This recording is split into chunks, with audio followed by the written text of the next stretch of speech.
자, 안녕하십니까. 학술적 글쓰기 리포트와 논문 쓰기와 관련해서 2차 강의를 시작하도록 하겠습니다. 지금 지난 시간에 지금 보시는 것처럼 외형적인 형식을 리포트든 논문이든 잘 갖추어야 한다라는 말씀을 드렸고요. 거기에 더해서 여러분 지금 보시면은 서론 부분이 특히나 논문에서는 굉장히 중요하다. 물론 본론 부분에 핵심적인 내용이 들어가는 것은 맞습니다만은 서론을 잘 써야지. 이것은 모든 글의 공통적인 특성이라 할 수 있는데요. 서론을 잘 써야지만이 여러분의 글이 읽힌다라는 말씀을 드렸어요. 그렇죠? 그래서 서론 부분에 들어가는 연구 목적, 연구의 배경과 이 연구가 필요한 이유, 연구의 관점이나 어떤 방법으로 연구를 하겠다. 그 다음에 이때까지 이 분야, 이 주제와 관련되어서 연구되어 온 연구의 역사, 연구사와 그 다음에 이 연구사에서 지금 내가 쓰고 있는 이 논문이나 리포트가 어떤 의의를 가지는지 연구의 의. 그 다음에 앞으로 본론 부분에서 나는 어떤 구성 방식으로 이 논문이나 이 리포트를 전개해 나가겠다라는 그런 것들을 밝히는 것이 바로 서론이고, 그렇기 때문에 굉장히 글 전체의 방향을 잡는다는 점에서 굉장히 신경 써서 쓰셔야 한다라는 말씀까지 드렸어요. 그렇죠? 그래서 이제 그리고 결론 부분에서는 본론에서 다루었던 논의들에 대해서 정리하고 요약하고 종합하는 단계가 바로 결론이다. 지난 시간까지 이렇게 마무리를 하였습니다. 자, 이제 이번 시간에는 리포트와 논문의 본론에 대해서 여러분과 같이 살펴보고요. 그 다음에 이 본론에 들어갈 때의 각주나 인용이나 참고 문헌 다는 방법에 대해서 같이 살펴보시겠습니다. 논문의 본론이라는 것은 일반적으로 주제에 따라 자유롭게 결정되지만 여러분이 어떤 분야의 공부를 하고 있느냐에 따라서, 그죠? 여러분의 분야에 따라 논문의 구성이 다소 다르게 나타납니다. 여기 보시면은 인문사회 계열은 보통 서론, 본론, 아이고 이게 왜 이렇게 됐을까요? 그 다음에 예를 들어 내가 동북공정에 대해서 중국의 동북공정에 대해서 이야기를 한다. 그러면 동북공정의 배경, 동북공정의 과정, 동북공정이 앞으로 어떻게 될 거라는 미래, 이렇게 그리고 결론 이런 식으로 인문사회 계열의 리포트나 논문은 이런 식의 구성을 보이고요. 이공 계열의 논문들은 서론 부분에서 아까 뭘 다루어야 하는지에 대해서는 여러분에게 알려드렸죠.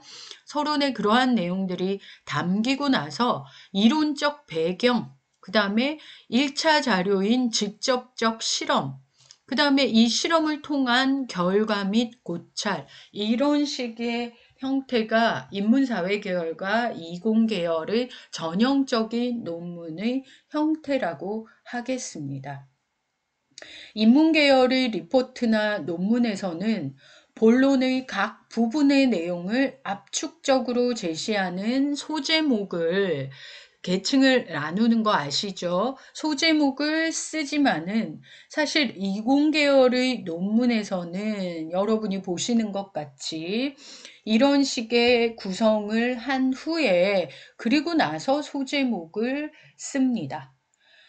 이런 세부적인 구성도 사실 여기에는 인문사회 계열과 이공 계열로 이렇게 여러분에게 보여드리고 있습니다만은 사실은 학문 분야에 따라 극과의 전공에 따라서 다르기 때문에 여러분이 쓰고자 해서 선정한 여러분의 주제가 속한 분야의 다른 논문들이 어떤 식으로 구성되어 있는지를 참고하셔서 논문을 쓰는 것이 가장 좋습니다.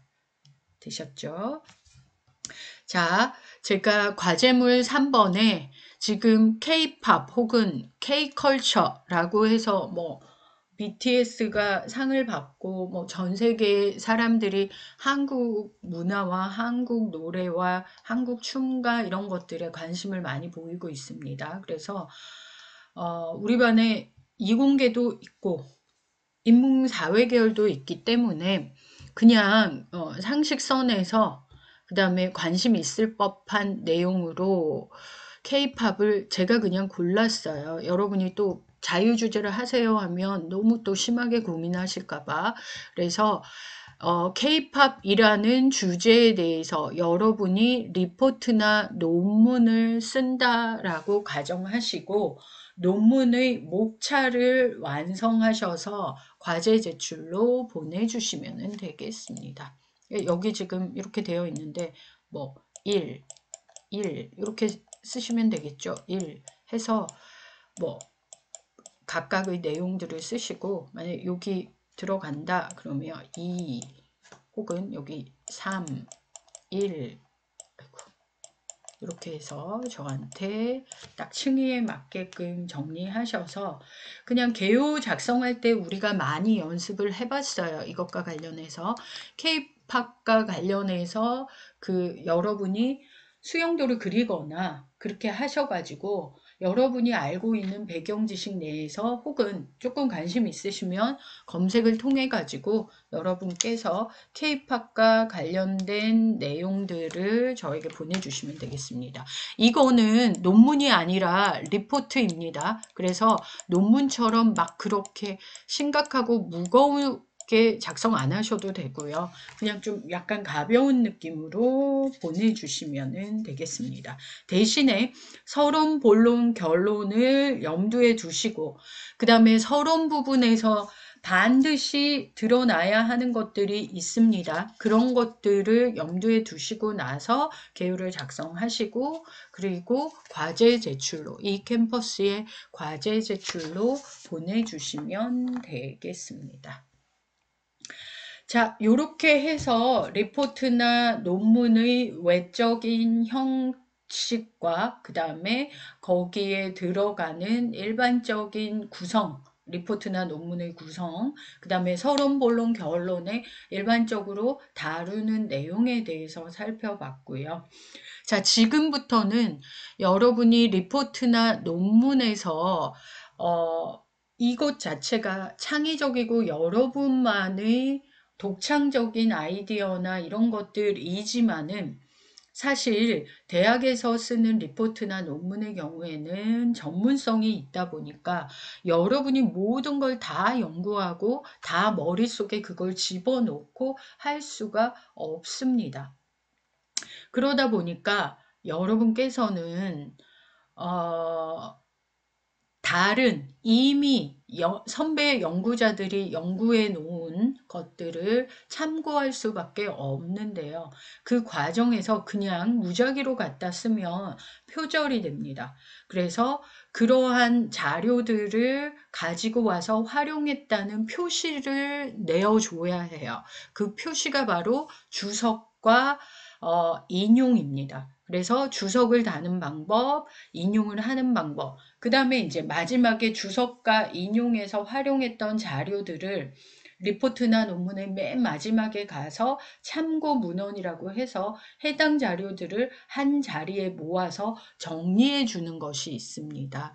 그래서 그러한 내용들을 어떤 식으로 표시해야 하는지에 대해서 그 형식에 대해서 여러분과 같이 살펴보겠습니다. 자, 보세요. 먼저 인용입니다. 인용. 리포트나 논문은 무에서 유를 창조하는 게 아니에요. 그죠? 기존에 연구되었던 연구 결과에 새로운 의견이나 새로운 견해를 보태는 것입니다. 그러다 보니까 어떠한 주제로 쓰든지 간에 원칙적으로는 이전에 논의된 결과나 수집된 자료를 모두 검토해야 하고요.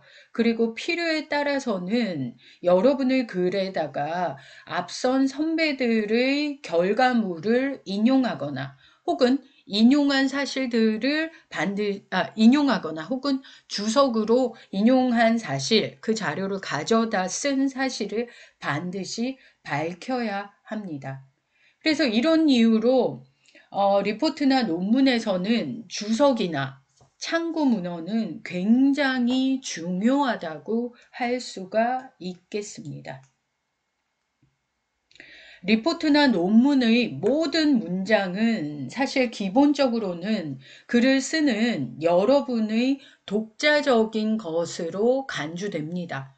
그리고 실제로 여러분이 리포트나 논문을 쓰실 때에는 여러분만의 독자적인 문장으로 실현해 내셔야 되는 게 맞아요. 그러나 리포트나 논문의 모든 내용이 글을 쓰는 여러분의 독창적인 내용으로만 채워질 수는 없습니다. 필요에 따라서는 인용을 해야 하는 경우도 있는 것이지요. 자, 여러분이 지금 보고 계시는 것처럼 어쨌든 독자적인 여러분만의 문장으로 여러분만의 내용으로 논문이나 리포트를 써야 하는 것은 사실이지만은 기존에 나와 있던 연구나 연구자들이나 집필되어 있는 내용들을 참고할 수밖에 없습니다. 그래서 그렇게 생각을 하시고 여러분께서 어쨌든 인용을 하셔야 하는데, 인용을 할 때는 특정한 부분을 있는 그대로 인용할 수도 있고요. 인용을 하되 여러분의 문장 속에 여러분이 해당 내용을 부분적으로 포함시킬 수도 있습니다. 어떤 방법으로 인용을 한 것이든지 간에 인용한 사실을 밝혀주지 않으면 마치 모든 내용이 여러분이 쓴 것으로 간주되어 버립니다. 그렇게 되면 이제 표절 시비에 휘말리게 되는 것이죠. 그래서 인용을 하실 때에 어떻게 하시는지에 대해서 지금 이제 같이 살펴보도록 하겠습니다. 인용이라는 것은 남의 말이나 글을 자신의 글 속에 가져다 쓰는 것입니다. 그래서 이거 하는 이유는 좀 전에 설명드린 것과 마찬가지로, 그러니까 여러분만의 독자적인 내용이 여러분이 처음부터 끝까지 모든 걸 다 연구하고 다 1차 자료를 조사하고 설문을 하고 실험을 하고 이렇게 할 수는 없지 않습니까? 그러다 보니까 인용을 할 수밖에 없는데 어떻게 해요? 그런 경우에 이제 권위 있는 주장과 견해에 기대어 자신의 논지를 입증하고 뒷받침하기 위해서 가져다 쓰기도 하고요. 그게 아니면 다른 사람의 글을 해석하고 했더니 이거는 아니지 않나? 그 사람의 글 속에서 오류를 발견하거나 잘못된 점을 발견해서 비판하기 위해서 인용을 하기도 합니다.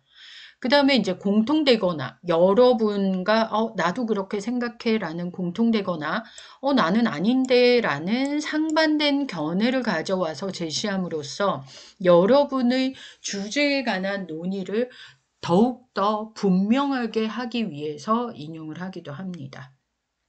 인용은 직접 인용, 원문을 그대로 옮겨야 할 경우에 사용하는 직접 인용과 그 다음에 여러분의 주장이 어떤 상황이나 기준에 근거한다는 것을 나타낼 때 사용하는 간접 인용으로 나눌 수 있습니다.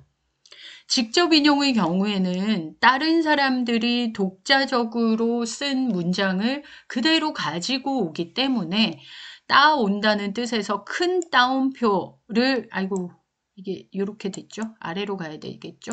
큰 따옴표를 사용해서 표시하고요.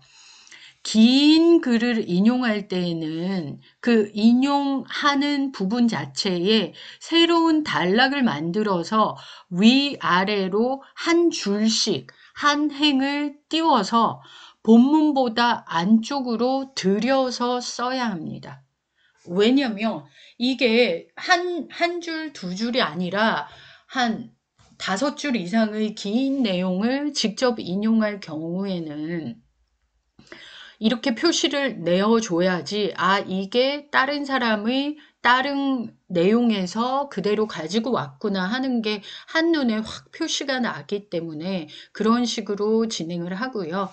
그 다음에 이제 직접 인용한 구절이나 문장의 끝부분에 주석을 달아서 반드시 어느 저자의 어느 책, 누구의 어느 논문 이런 식으로 출처를 명확히 밝혀주어야 합니다. 그 다음에 간접 인용의 경우에는 뭐뭐에 의하면, 뭐뭐에 따르면, 혹은 그래프나 어떠한 통계 자료를 여러분이 갖고 온다? 그렇다면은 그래프에서 보는 바와 같이 이런 식의 표현을 통해서 이게 여러분, 논문이나 리포트를 쓰고 있는 여러분의 의견이나 여러분의 독자적인 주장이 아니라는 것을 밝혀야 합니다. 간접 인용에는 요약하는 것과 의역하는 것으로 방법이 두 가지가 있어요. 요약은 원래 원문의 중심 내용을 파악해서 정리하는 것인데 원래 원문보다는 길이가 짧아지겠죠. 반면에 의역이라는 것은 원문의 내용을 압축하는 동시에 인용하는 여러분이 나름의 생각과 의미를 부여해서 설명하는 것입니다. 그러다 보니까 원문보다 더 길어질 수도 있습니다. 요약과 의역 모두 원문을 약간 변형하여 인용하기 때문에 간접 인용에서는 따옴표를 쓰지 않습니다. 인용의 전거를 밝힐 때, 그러니까 출처를 밝힐 때에는 인용된 내용이 들어있는 문장의 끝부분에 주석 번호를 달고서 주석란에다가 그 출처를 명시해야 합니다. 되셨죠? 그리고 이제 직접 인용과 간접 인용이 어떤 것인지에 대해서 예를 들어서 살펴볼 건데요. 살펴보기 전에 어떨 때에 인용을 하는지에 대해서 먼저 살펴봅시다. 일단 다른 사람이 여러분이 인용의 원칙이에요. 딴 사람의 업적에 의존했다면 반드시 출처를 밝혀야 하고요. 다른 사람이 쓴 단어를 어떤 특정한 다른 사람이 정한 다른 사람이 나는 이렇게 부르겠다 라고 정의한 단어를 사용했다면은 그 단어를 처음에 누가 언제 어디서 썼는지 정확하게 인용하셔야 합니다.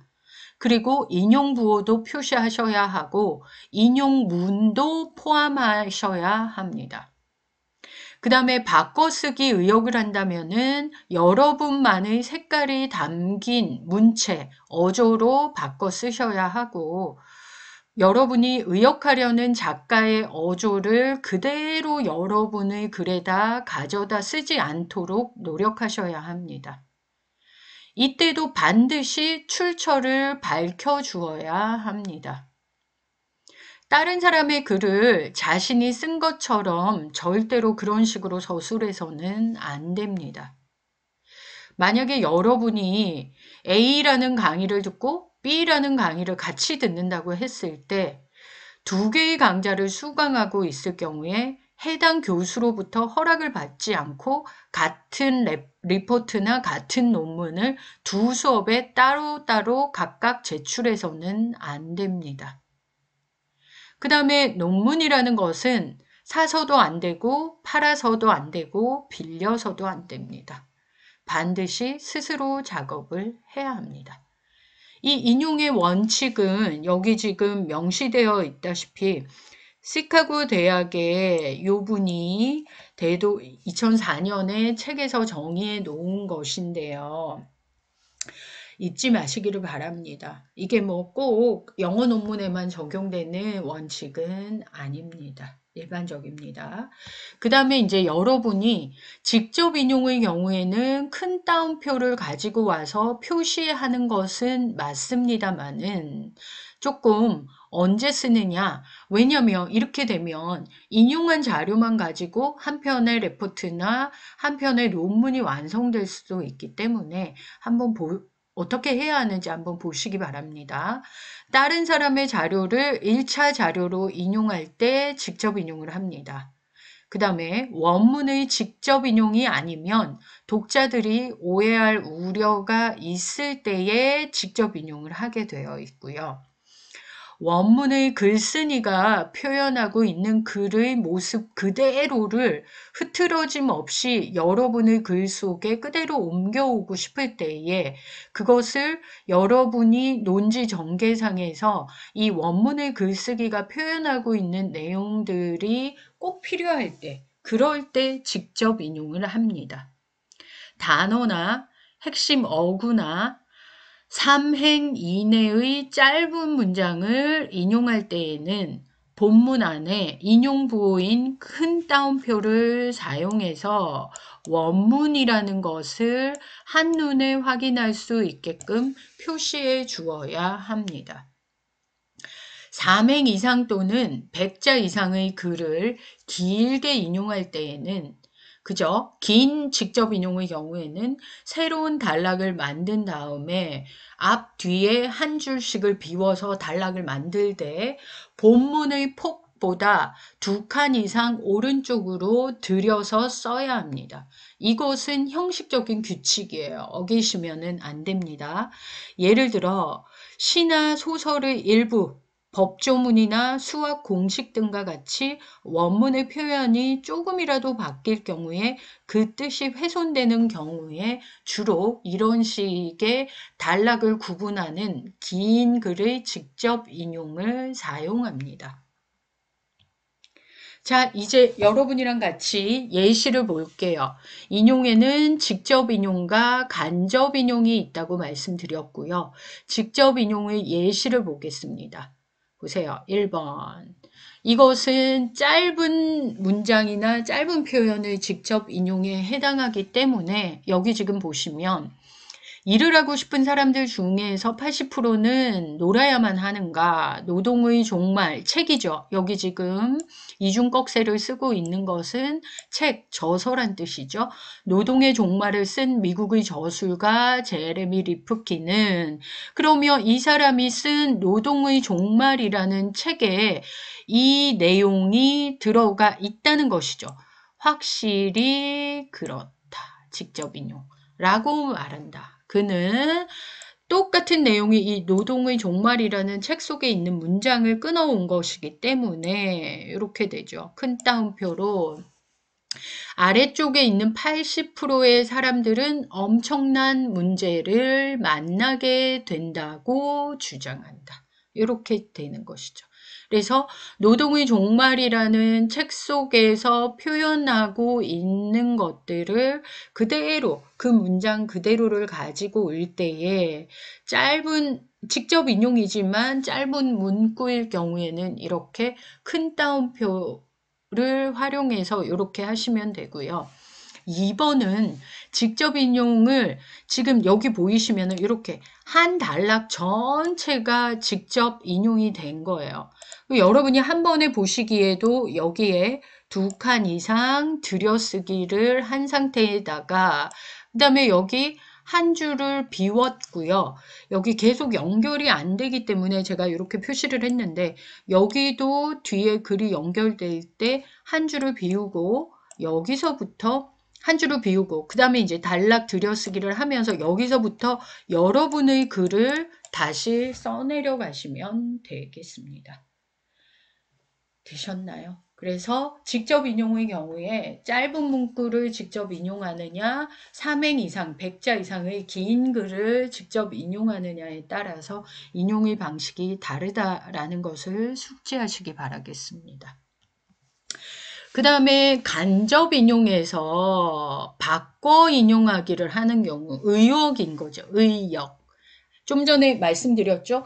요약의 경우 간접 인용에는 요약과 의역이 있는데 요약의 경우에는 그 사람이 원문에서 했던 이야기를 집약 완전히 요약해서 표현을 해주니까 그냥 해주면 돼요. 근데 중요한 것은 이제 의역이 문제인데, 의역의 경우에는 원문을 변형해서 인용을 하는데, 중요한 것은 이 원문에 있던 내용에 글을 쓰는 여러분의 의견을 일부 넣어서 해야 하기 때문에 원문보다 내용이 좀 길어질 수도 있어요. 그래서 바꿔 인용하기, 의역을 한번 살펴보는 건데요. 독자를 고려해서 개념을 쉽게 설명할 때에 이 방법을 활용하고요. 그 다음에 원문의 표현을 여러분의 문체 스타일로 바꿔야 할 때 이렇게 의역을 쓰시고, 그 다음에 인용할 자료의 내용을 여러분이 어떠한 개념으로 개념화하여 다시 그 개념을 여러분이 그래서 서술하려고 할 때 이 방법을 씁니다. 그 다음에 서술하는 과정에서 더 정확한 학술적 문장과 표현으로 여러분이 더 명확하게 바꿔야 할 때 이 방식을 사용합니다. 간접 인용의 예시를 한번 볼게요. 통계청 발표 뭐뭐뭐뭐에 의하면 이라고 출처를 여기 밝히시고 이다. 조사 결과에 따르면 그래프에서 보는 바와 같이, 그죠? 최근에 유행하고 있는, 이거는 이제 요즘에 통용되는 어떠한 내용들, 이런 것들에 대해서 이야기를 할 수 있겠죠. 그 다음에 보시면 이런 설명들에 따르면처럼 어떤 거예요?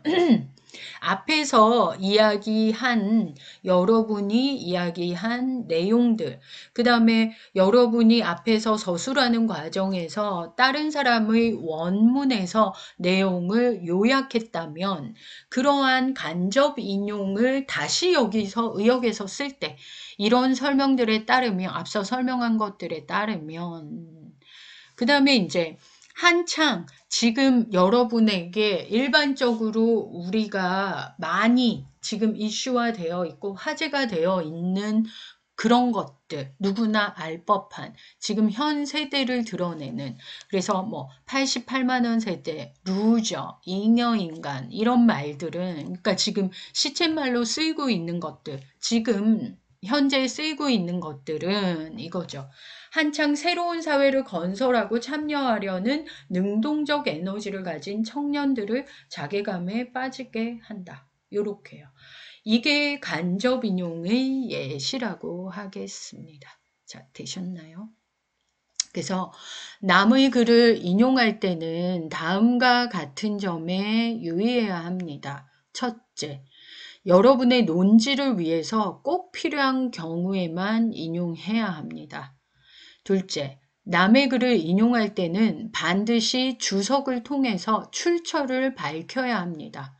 그렇지 않을 경우에는 표절과 저작권 침해라는 법률적 책임 문제를 일으킬 수가 있습니다.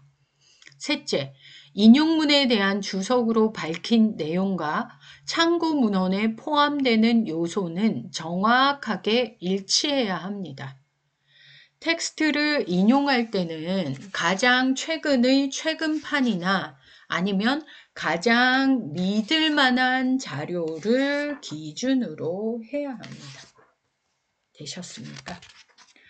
주석이라는 것은 아시죠? 각주 다는 거, 인용하거나 인용한 모든 자료에 대해 그 출전을 밝히는 것입니다.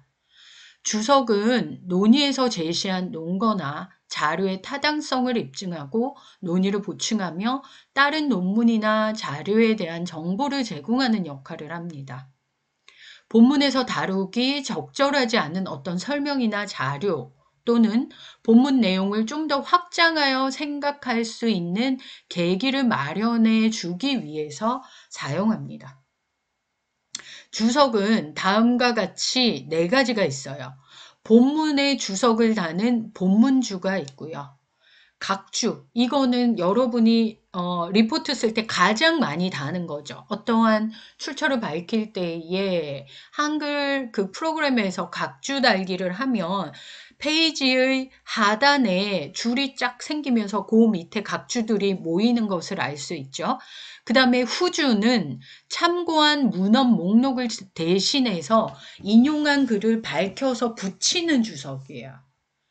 한국에서는 잘 안 쓰는 방식 중에 하나지만 여러분이 어떠한 전공을 가지고 있고 혹은 어떤 학회지의 내부 규정으로 후주를 쓰게끔 요구하고 있다면은 써야 할 경우도 있습니다.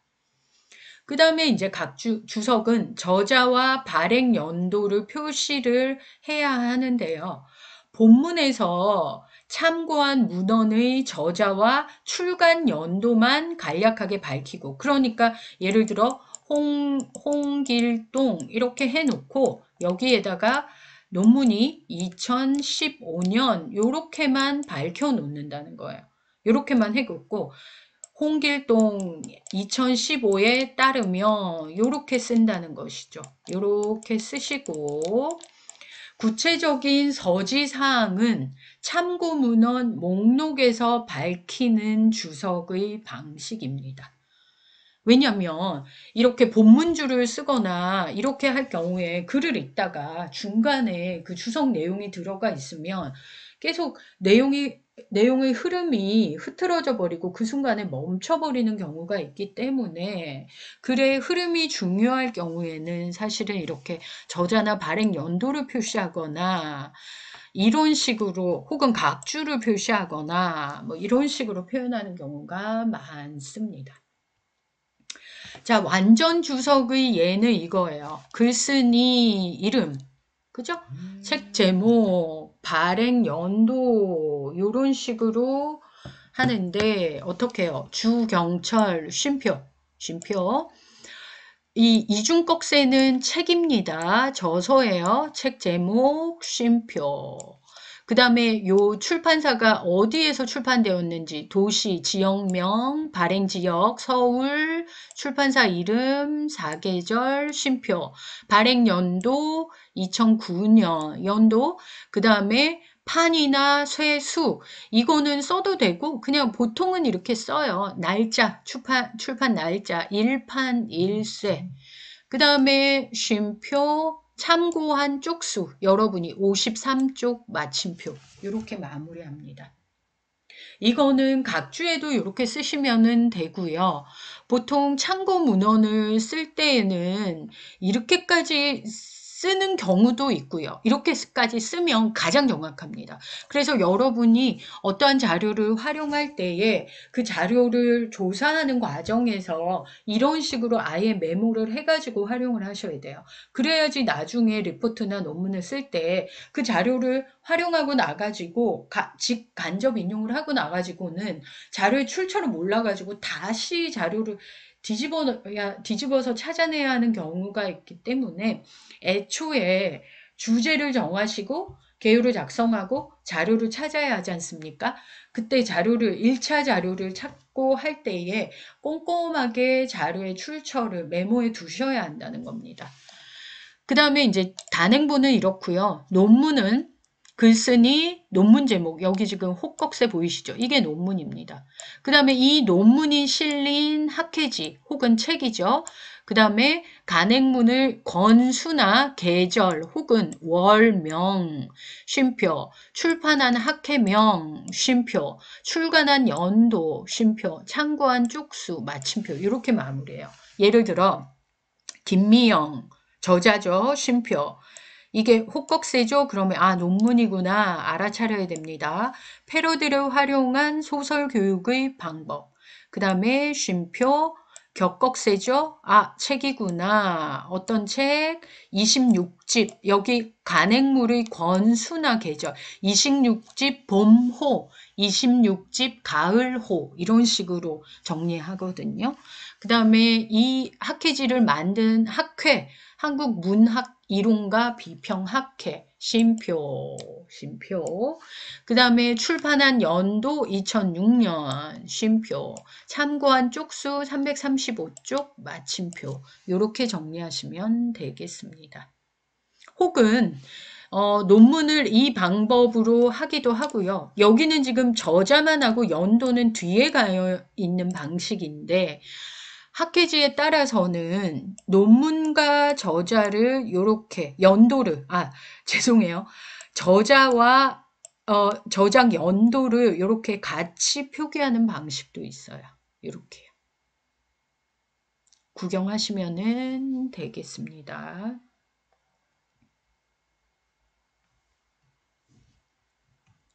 그 다음에 이제 아까 그거는 완전 주석이고요. 약식 주석의 얘는 앞에 한번 완전 주석으로 출처를 밝혔던 것들을 뒤에서 반복해서 활용해야 될 경우에 매번 그 완전 주석을 달기에는 너무 번거롭지 않습니까? 그럴 때 이제 약식 주석을 쓰는데요.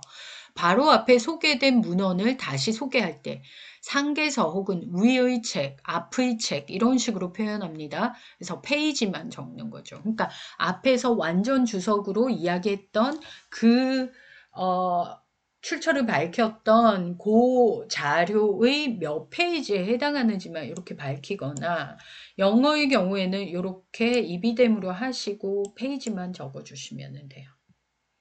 그 다음에 반복 인용하고자 하는 주석문 앞에 다른 문헌에 관한 주석이 그 사이에 삽입이 되었을 때 혹은 인용하려는 주석문이 몇 페이지 앞에 있을 때에는 앞의 책, 페이지 혹은 여기 여러분이 완전 주석으로 인용을 했어요. 근데 요 사이에 A라는 완전 주석으로 인용을 했는데 다시 B가 끼어들고 다시 내가 여기서 A를 다시 인용해야 될 때에 그럴 때에 이제 이런 식으로 저자의 이름 이런 식으로 쓴다는 것이죠. 이렇게 그리고 페이지 이렇게 간략하게 정리해 주시면 되고요.